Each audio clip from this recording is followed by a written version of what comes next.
All right, and I will do it one more time. How about Jacoby and the couch? Let's hear it one more time. Awesome. Well, we have raised over $1.58 million for Doctors Without Borders so far. We have also raised almost $32,000 toward the Get All Hearts incentive for Celeste out of the $70,000 we need. But we are here for Doctors Without Borders, and I want to hear more about them. And Kung Fu Fruit Cup sat down with MSF CEO Avril Benoît to talk about Doctors Without Borders. So let's hear from Fu. Hello, everyone. I am Kung Fu Fruit Cup, and today I have the incredible opportunity to be speaking with the CEO of Médecins Sans Frontières, Avril Benoît.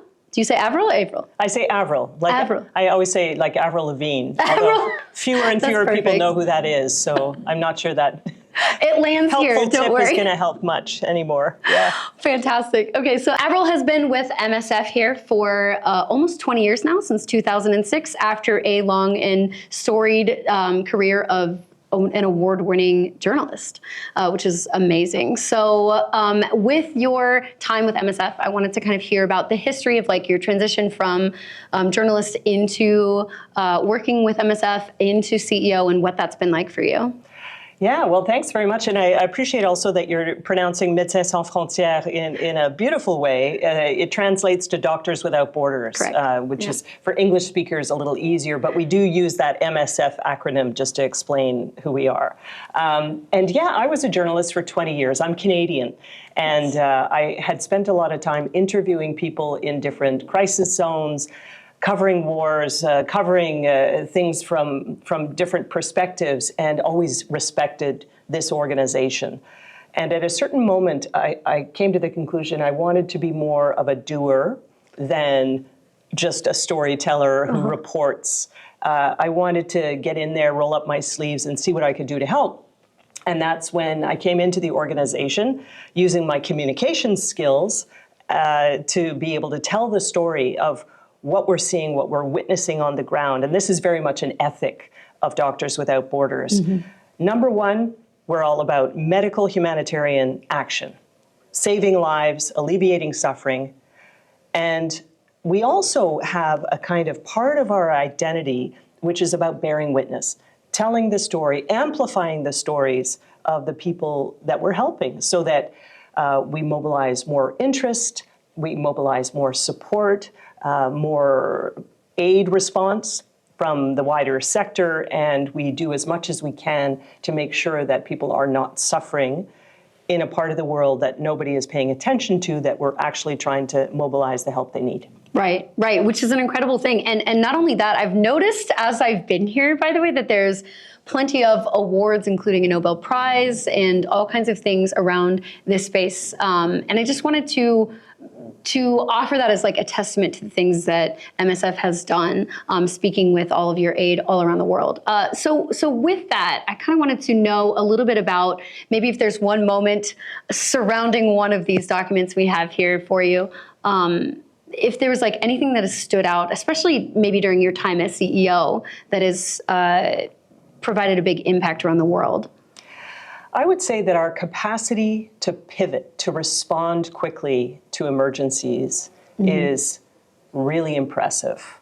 So we're working in roughly 70 countries around the world. We have a presence in those countries. And when you have a sudden onset emergency, it really helps to already be there because you've got staff, you've got supplies already on site. We always have emergency preparedness, warehouses full of the things that you might need to deploy.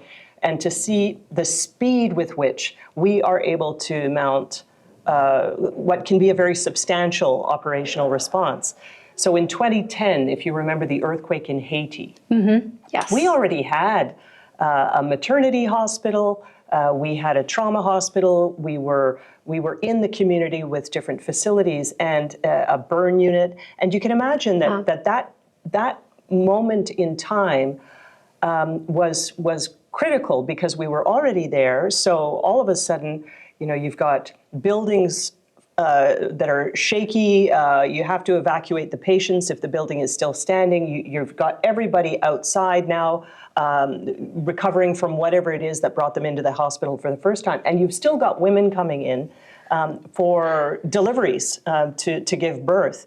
And our teams, even without any electricity in the city, were using the high beams from vehicles, were using their cell phones. They were just getting the job done right away. And then, of course, we were able to mobilize a very impressive relief effort through that, because we already had such a good reputation on the ground. We had excellent Haitian staff who knew where to go to do the assessments, to be really relevant.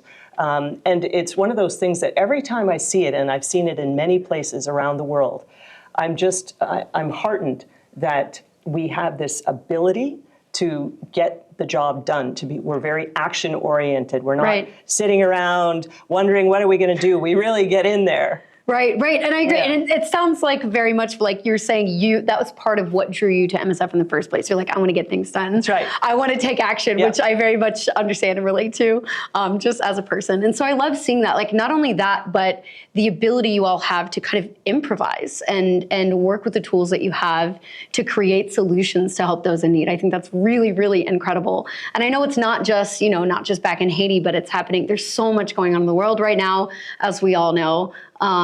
And so much to kind of tackle, and so much aid that is so helpful for people. And so I know you said over 70 countries. I know there's a lot of focus in Gaza, for example, or Sudan, or in the Congo. And so I wanted to, within those spaces, kind of hear how things have been going and any updates to like projects that are happening there. Yeah, so the biggest country of intervention for many years running now has been Democratic Republic of Congo. Mm-hmm. And in the east especially, you've got 100 militias, countless people displaced. They congregate in camps around towns and cities with very little in the way of water and sanitation. You've always got a risk of outbreaks. You always have sexual violence there. It's just a factor of war and the way it's waged. And so our response in Democratic Republic of Congo is also vital at this moment in time, because you've got the cuts from USAID, the U.S. government funding. Right. A lot of the humanitarian response to other organizations or to the United Nations there, I think 70% of it was actually funded by that U.S. government funding. Wow. Doctors Without Borders doesn't receive any U.S. government funding. We never have. We're privately funded, and we're funded and supported by lots of people like yourselves. But for us, the importance of working in a place like Eastern DRC is vital, because it's not going to be in the news. It's not top of mind, and it should be, given the scale of it. You also mentioned Sudan. Right now, we have 11 or 12 million people that are displaced from that war in Sudan. A lot of them have shifted over into Chad, a neighboring country that really doesn't have the capacity to be able to support 800,000 refugees from Darfur. Refugees who women, children for the most part. 95% would be women and children, and they've suffered immeasurably as the violence across Sudan has spread, destroyed villages, destroyed livelihoods, and separated families. So our response across Sudan is tough. I mean, it's an open conflict zone. It's a place of severe restrictions. The authorities and the main opposition armed group don't want any aid to go from their area to another area. It's violations of international humanitarian law all over the place. Right. And so we're just always struggling to support the local hospitals, to support those local doctors and nurses who have remained behind with their people, and to make sure they have what they need to reinforce often hospitals that have been pillaged, that have had everything taken. And so we're there to try to keep the services going. You mentioned Gaza as well. Right. Gaza and the West Bank, but Gaza especially is a harrowing place to work right now. We have more than 1,000 staff in Gaza, mostly Gazans. Right now. With a small cohort of maybe 30 to 35 international mobile staff that reinforce. And that's typically our model is, it's most of our staff are the local medics, local aid workers. And in Gaza, it's no different. And so they are working now in hospitals that are often under evacuation orders, in neighborhoods trying to support people in places where there's constantly this order to evacuate to smaller and smaller little corners of Gaza. Bombs overhead, a lot of destruction, a lot of unexploded ordnances tucked into different buildings as people try to sometimes go back if they can. Right. Really harrowing health conditions, lack of water, lack of food. This is an intentional deprivation in terms of the conduct of the war from Israel's side. And so we're doing this at a time where our own aid workers are only eating once a day, and they're barely able to hang on themselves, but they are there and trying to support those hospitals and clinics as best they can with all the injured and all the sick that are coming through.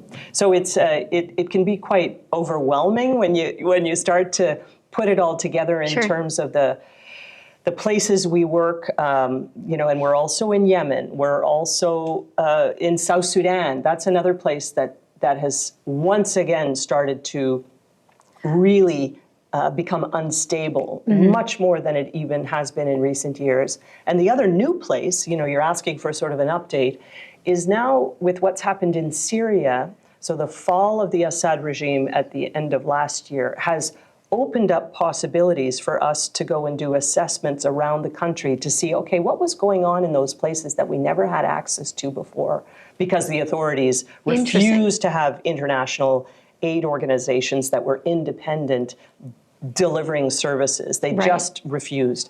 And now you've got this possibility to really respond. And what we're finding in those areas that used to be government controlled, and now it's this new open. It's kind of like an open field. We are finding dramatic needs all over the place. Health structures that have lost a lot of funding, that are barely functional. And so our teams now are mobilizing a serious effort in Syria at the moment to try to compensate for the so many years of war. The country, for the most part, was closed. It was either the government was closing it or Islamic State was controlling parts of it. And so we were able to work in some of the areas, such as the Northwest. And now those teams from the Northwest are able to deploy across the country and try to put together a response that's never going to meet all the needs, but will make a real difference in people's lives. Right. So when it comes to that response, and especially when you're working in places as dangerous as Gaza right now, what are the kind of directives that you tend to put forth for your teams and the people that they are working with on site? What are some of the things that you do to help potentially stay safe, or how do you get aid into these areas that are very difficult, or how will you be bringing in additional needs and relief for Syria now at this point? Well, Gaza is incredibly frustrating, and it's outrageous. In the last few months since the blockade, we have managed to get in 4 trucks of supplies, of medical supplies. So the hospitals are really running low. And don't forget, most of the hospitals have been damaged or destroyed. So the ones that remain, our way of working is we won't work in a hospital that's militarized. We won't work in a hospital that's got people with guns or people in uniform or any sort of military activity within the walls of the hospital. We will remain, though, in hospitals where it's full of civilians who are injured and sick, and their families are often, crowding into the hospital grounds because they imagine it won't be targeted. What we've found, unfortunately, is that the hospitals often are targeted. They are sites of violence. They are sites of shooting and so on. Right. And so you have to just be very tuned into where are the risks, try to avoid being in any sort of place where you're wrong place, wrong time, although it happens. So we just try to use our good judgment. But one of the ways that Doctors Without Borders works is we don't go around with weapons ourselves. We don't have armed guards. We don't we don't function in a sort of bunker kind of way. We want to be with the people. So we are taking risks, and our aid workers are always willing to put themselves in situations that maybe many others wouldn't choose to be there.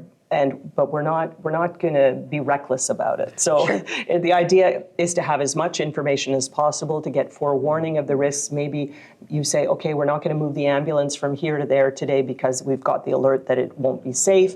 I mean, in Gaza, nowhere is safe, but in other places you can sometimes negotiate. You know, Democratic Republic of Congo, you call the commander and you say, hey, we're moving our team from A to B. Is that okay? And they say, actually, not a good idea today because we're going to be clashing with the armed forces. Yeah. How about waiting till after 3 o'clock? And we say, nope, 3 o'clock is too late. We'll go tomorrow. So Interesting. We sometimes make we make those decisions based on information from local belligerents. Yeah, I mean, it's nice that you actually can establish lines of communication at times to help get like aid and relief through when otherwise you wouldn't know. Like, again, Gaza is such a more complicated and difficult spot right now. So when it comes to that support, I know working with SGDQ over the years, like it's been such an honor for us to help raise money for MSF. How has that impacted MSF, and like what are maybe some of the direct results of people's donations? Well, your support to us since 2012 is $23.6 million. It's amazing. It is amazing. So with that, I would say it has supported all of our operations. We're a large organization, and we will go to the places that are difficult, try to be there when people need us most. We encourage donations that are not designated for one emergency because we can use the funds that you raise here for any number of emergencies that maybe you're not going to hear about, or for for a mass vaccination against measles. Vaccines work. We're very pro-vaccine. We're pro-healthcare, and evidence-based medicine is what we do. But we also we might be running. If you think of Syria again. We're going to be expanding, and Syria, with everything going on in the U.S., nobody's really paying much attention to most of the rest of the world. Okay? We're a little distracted. Yeah, okay. So whatever's in the news today, whatever's the latest outrage, wherever the bombs are flying, okay, we're going to pay attention to that. But we have short attention spans. Syria is going to be a long game. Syria is really just opening up over this past year, and it is a place to watch. And so your support will go to Syria, it'll go to South Sudan, which is also heating up. It'll continue to be in Gaza, around the world. Just general support is what is the best for an emergency response organization like us. Yeah, agreed. Well, we're super glad to be a support for that and be able to offer, what we have with everybody's incredible donations over the years and support. But so if this conversation hasn't been enough of a reason to donate for MSF, I know sometimes it can be hard to relate as an individual living in a circumstance where maybe life is, has its ups and downs, but you're relatively comfortable. It's harder to put yourself in these situations. Like you're not there, you're not directly in Gaza or in Syria or in these spaces that are living in such crisis and hardship. How would you speak on this to somebody to help them relate to this moment, to like show them the depth of what their donations really mean? Yeah, I think it's a critical question, especially for those of us in the US right now. Yes. Where there is something happening in our polarized culture that is telling us we shouldn't care about others. We shouldn't care about the most vulnerable. Sink or swim. This kind of cruelty. And we're a resistance against that. We are the resistance against cruelty. We are proxies in the world for many people who maybe think they might have liked to do this kind of work, go and help in a conflict zone or a natural disaster zone. You're not going to do it. That's okay. You shouldn't. You shouldn't just rock up without any training. It's not like everybody gets up and leaves, that's right? Probably not safe. Your mother would not like it. But at the same time, that we will be there. Yeah. You know that we're an organization that you can count on to, flow like the water, and we'll go under and over and through, and we will just do everything we can to have an action-oriented response that makes a difference. And so I know that sometimes it seems that it's very much the other. It's strangers. It's people you'll never meet. It's a lot more compelling usually to help somebody that you know, Right. or people in your own community. And none of us are going to say that that's not a worthy place to show that you're an empathetic, compassionate person. But you are also capable of showing compassion, and showing compassion from here in the US toward the rest of the world, and show people that we're not how we're being made out to be by some in our culture who are playing off of anger, playing off of cruelty and disdain and disregard. That we're more than that. Yes, agreed. I completely agree. And I'm always like, I know that there's so many of us here who are more, who want to do more. And there is always more that you can do as a person. Like, you can only stretch your time and energy so far in your entire lifespan. But there's always something that like you can do to add to somebody else's life, whether you know them or not. And so donating to MSF is an incredible example of that, in my opinion. So I think that's a great way to put it for people. Again, it's just that consideration to have, and especially like proving yourself to be more, especially more than what this country or maybe the media is making us out to be here. Yeah. In a way. We can also put it that way. Now I know that we're kind of running out of time here, but with your this is basically the last year of tenure here as CEO with MSF. So we're so glad to be able to speak with you. But I just wanted to know if there was anything else that was like any other big projects you want to try to implement or finish up, or anything before the year is over, or just anything else you'd like to say to the SGDQ community in general. Yeah, I mean, I just think it's great to have all of you supporting us. Tell your friends, tell your folks, tell your relatives about the work of Doctors Without Borders, of MSF. I think it's really, we can amplify one another.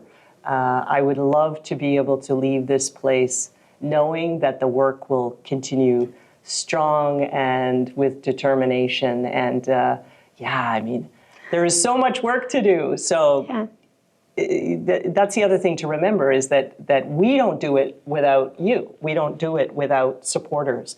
We have supporters all across the country. 1.5 million people actually donate to us. So even beyond this particular event, go to our website, doctorswithoutborders.org, and stay in touch with us, stay connected with us.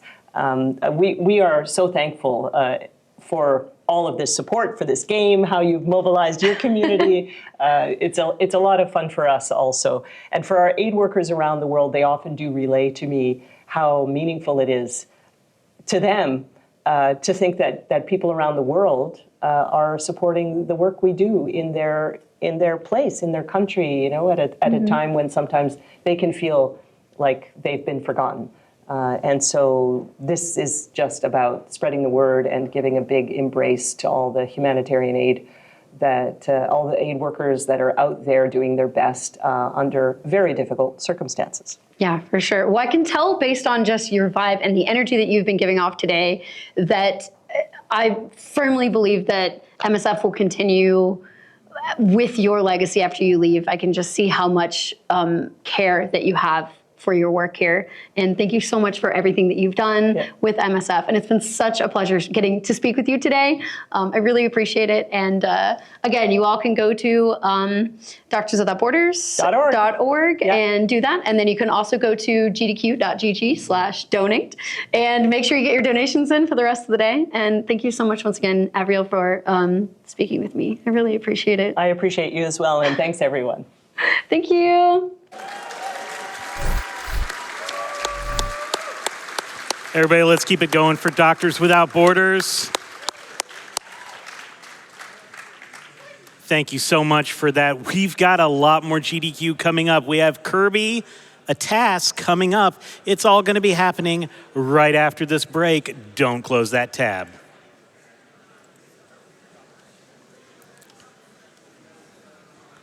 We got some amazing donations. We are almost to 1.6 million. And we have raised over 55%. We have about $30,000 remaining to get the All Hearts in Celeste. And we've opened up a milestone. Once we raise 2 million, we'll get to see some Mario Kart World. We ready for that?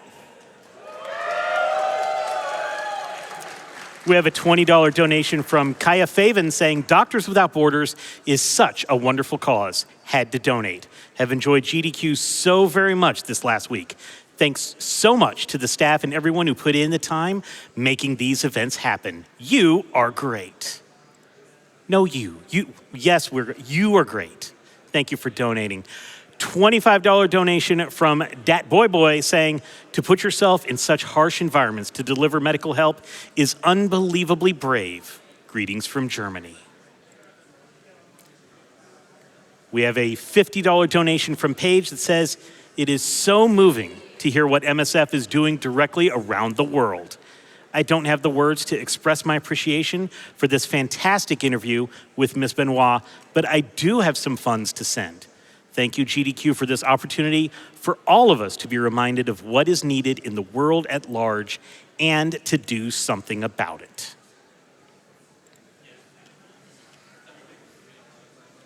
We have a $25 donation from PP that says, thank you for supporting such an impactful and important charity like MSF.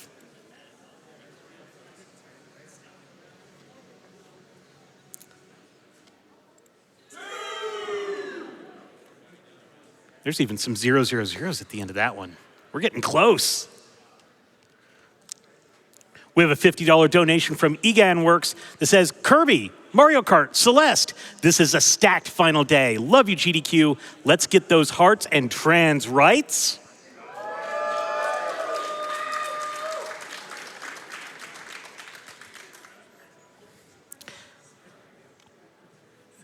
So we're coming up to a Kirby task, and someplace I go on the internet a lot is XKCD, and they talk about how, like, if there's something that everybody knows, there's about 10,000 people that don't actually know, and congratulations, you may be one of those 10,000. So I'm gonna explain really quickly what a task is, what you're about to see, if you're one of the 10,000 that don't know. It is a tool-assisted speed run.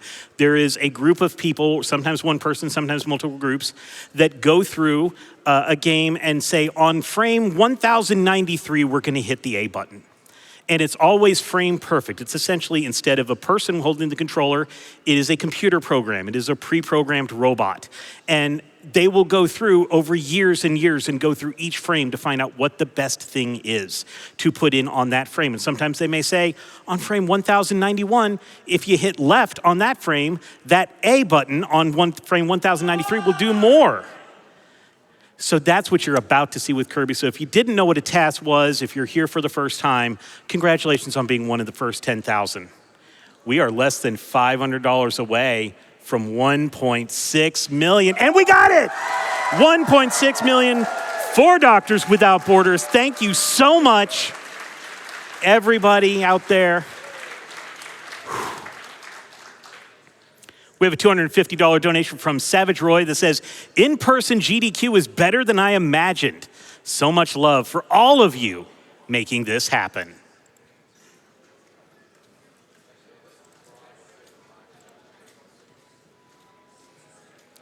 We have a $500 donation from Captain Lavender that says, tell Kung Fu Fruit Cup her interview got me.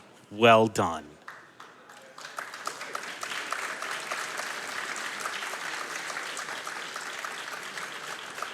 We have a $150 donation from Captain Snuggles saying, here is the last donation from my family to MSF and the GDQ family.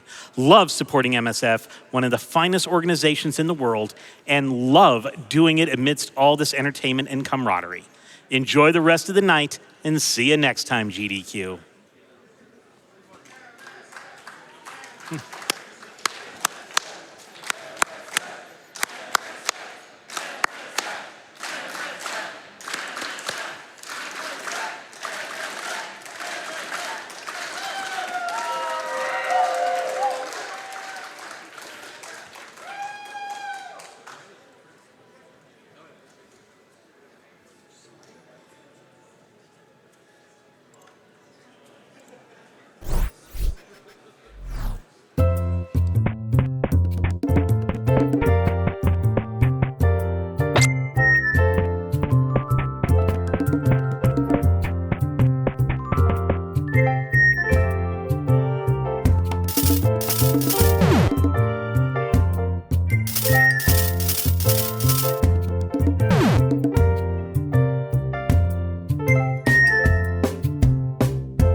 You are watching Summer Games Done Quick 2025, benefiting Doctors Without Borders, where y'all have raised over $1.6 million for Doctors Without Borders. We are here on the final day. Thank you so much. We do want to mention that once we raise $2 million, we'll make Spork really happy. Spork donated $10 and said, let's get Mario Kart unlocked.